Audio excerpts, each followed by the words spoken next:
वो छोटकरी छोटकरी छोटे छोटे में कहानियाँ जो तुम लोग समझ सको इस तरह से। और वो कहानियाँ जो कहानियाँ बनाई गई गढ़ी गई नहीं हैं, वो इस संसार में जो घटनाएं घटी हैं वही बातें मैं तुमको सुना रहा हूँ, उन्हीं लोगों की कहानी, उन्हीं लोगों की दास्तान मैं तुम्हें सुनाने जा रहा हूँ। तो तुमको इन बातों पर बहुत ध्यान देना है। इन बातों पर जब ध्यान दोगे तो तुम ये पाओगे कि इस संसार में असंभव कुछ भी नहीं है। कुछ भी काम तुम कर सकते हो, जो तुम चाहो वो कर सकते हो, उसमें सफल हो सकते हो। इन कहानियों से, इन लोगों की दास्तानों से तुम्हारी बातें समझ में आ जाएगी। सुनो बच्चों, नंबर 1 में मैं सोचता हूँ किसकी कहानी बताऊँ। नेपोलियन बोनापार्ट की कहानी बताता हूँ, फ्रांस की। अब पहले विदेश में ही ले चलता हूँ, फिर इधर आऊँगा। तो सबसे पहले सन 1769 में नेपोलियन बोनापार्ट का जन्म हुआ फ्रांस में। मैं वहाँ की बात कर रहा हूँ।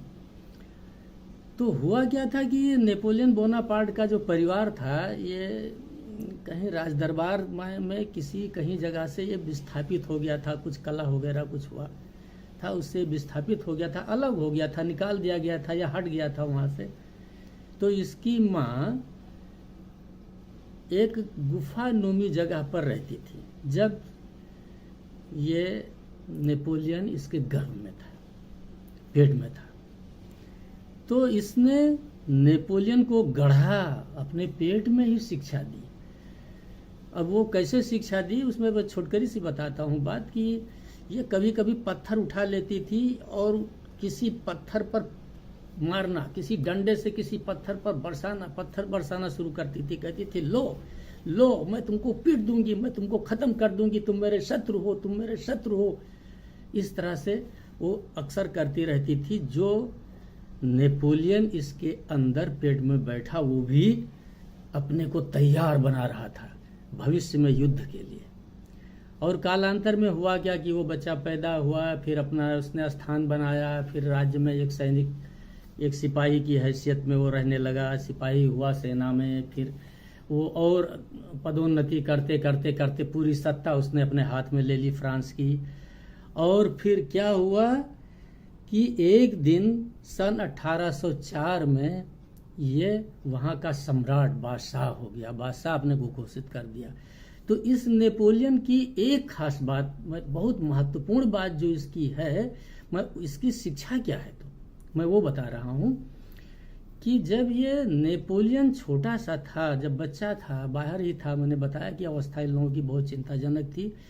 तो ये घूमने निकल जाता था, ऐसे कहीं खेत खलियान इधर उधर निकल जाता था। बरसात का समय था, कहीं खुला नाला बढ़ा हुआ था, और ये कहीं घूमने चला गया था। अंधेरी देर रात तक नहीं आया। फिर बाद में जब आया तो इसको सब लोग ढूंढ रहे थे, इसकी माँ, इसके चाचा वगैरह और कौन कौन लोग ढूंढ रहे थे। तो इसके चाचा ने इससे पूछा, ए नेपोलियन, ये 7-8 वर्ष का रहा होगा उस समय, ए नेपोलियन तुझे डर नहीं लगता है? तो कहा डर क्या चीज, व्हाट इज फियर। मतलब इसको डर नाम की चीज ही नहीं पता थी। तो कहने लगे नहीं, अंधेरा है, इस तरह से पानी भरा हुआ है, चारों तरफ जंगल है, या है वह है, तमाम कीड़े मकोड़े घूम रहे हैं। तो कहा इससे फर्क क्या पड़ता है, ये क्या चीज है, ये हमको क्या करेंगे, ये इससे अंधेरे से क्या फर्क पड़ता है। थोड़ी देर पहले सूरज उगा हुआ था, उजाला था, अब अंधेरा हो गया है, बस इतना ही तो हुआ है, अंधेरा ही तो हुआ है, बाकी हुआ क्या है, बाकी फर्क क्या हुआ है, किस चीज से डरूं। तो अंधेरे से डरने का कोई सवाल नहीं आता है, क्योंकि केवल सूरज दिख नहीं रहा है, बस इतनी सी तो बात है।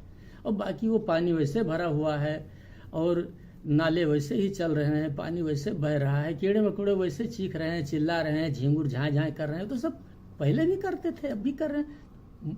तो डर होता क्या है, व्हाट इज फियर। इसने एक ही प्रश्न किया था उस समय, फियर, व्हाट इज फियर।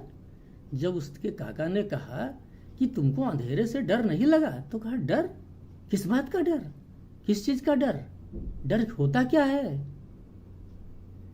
वही सिकंदर, वो नहीं सॉरी, वही नेपोलियन बोनापार्ट आगे चल करके एक विस्थापित, एक निष्कासित लोग का परिवार का बच्चा, और वही फ्रांस का सम्राट बना। क्यों? कि वो हिम्मत, वो साहस उसके अंदर थी कि उसको लगता था संसार में डर नाम की कोई भी चीज नहीं है। डर होता क्या है? किस चीज से डरना है आखिर में? डर की वजह क्या है और डर करेगा क्या? तो इसके समय में ये बात प्रचलित हो गई थी कि आदमी जो साहस करेगा वो कुछ भी पा सकता है, कुछ भी पा सकता है। तो ये तुमको मैंने नेपोलियन बोनापार्ट की कहानी सुनाई। अब मैं तुमको इसी सिलसिले में एक दूसरी कहानी सुनाता हूं जिसको सिकंदर कहते हैं। कहते हैं ना, ये तो बड़ा सिकंदर है। सिकंदर माने लोग अपने इधर क्या कहते हैं, एक भाग्यमानी, एक भाग्यशाली व्यक्ति के नाम को सिकंदर लोग कहने लगे हैं। तो देखो वास्तव में भाग्य होता क्या है। ये सिकंदर, जिसको इसका इंग्लिश नाम अलेक्जेंडर था, वास्तव में ये यूनान के एक नगर राज्य मैसेडोनिया का था, जिसको मकदूनिया भी कहते हैं। मकदूनिया राज्य का राजा फिलिप का लड़का था ये। और ये इसके पिता ने एक सपना देखा। पिता ने सोचा कि ये दुनिया में जो तमाम लड़ाई झगड़े सब चल रहे हैं, राज्य एक आपस में लड़ रहे हैं, ये राज्य न होते, केवल विश्व में एक ही राज्य होता, तो भला कम से कम ये संसार में शांति तो रहती। जब देखो तब लड़ाई, जहां देखो वहीं लड़ाई हो रही है, तो ये तो न होता। तो फिलिप ने एक अपना मन बना रखा था कि इस तरह से अगर होता तो क्या अच्छा होता, बहुत बढ़िया होता। तो देखो बच्चों, फिलिप तो अपना नहीं काम नहीं कर पाया, इसका स्वर्गवास हो गया। तब तक ये अलेक्जेंडर या सिकंदर ये 20 वर्ष का था उस समय जब इसके पिता का स्वर्गवास हुआ था। तो इसने ये गद्दी पर बैठा, राजा हुआ मकदूनिया का, और इसने घोषणा की, कहा कि जो सपना मेरे पिता ने देखा था वो अच्छा सपना था। संसार में शांति स्थापित करने का एक रास्ता ही यही है कि इस विश्व में एक ही राज्य हो। बस इसने सेना को आदेश दे दिया, तैयार हो जाओ सब लोग, चलो विश्व विजय करने निकलते हैं। तो बच्चों, ये ईसा पूर्व की कहानी है, काफी पुरानी बात है। 356 ईसा पूर्व में सिकंदर का जन्म हुआ था। 20 वर्ष की अवस्था में ये राजा हुआ था। तो ये अपनी फौज लेकर के निकल पड़ा। तो जीतते अब बताओ, पश्चिम में कहा यूनान से जीतना शुरू किया, पूरा जीतते इधर पूरा जीत के पूरा भारत की पश्चिमी सीमा पर आ गया। उस समय अफगानिस्तान और ये सब पाकिस्तान, भारत, ये सब एक ही थे, एक ही टेरिटरी था।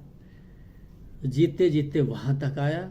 10 वर्ष जो निरंतर घोड़े पर चढ़ा रहा, युद्ध करता रहा, जीतता रहा, हमेशा जीता। इसने कहा कि हार नाम की कोई चीज नहीं होती है।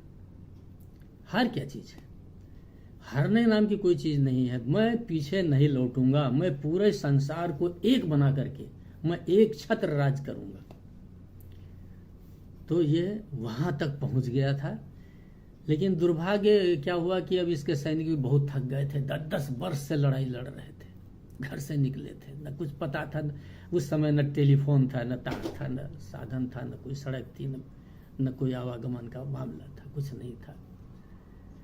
पता नहीं था कि मकदूनिया कहाँ रह गया और कहाँ उसके नागरिक कहाँ लड़ रहे हैं।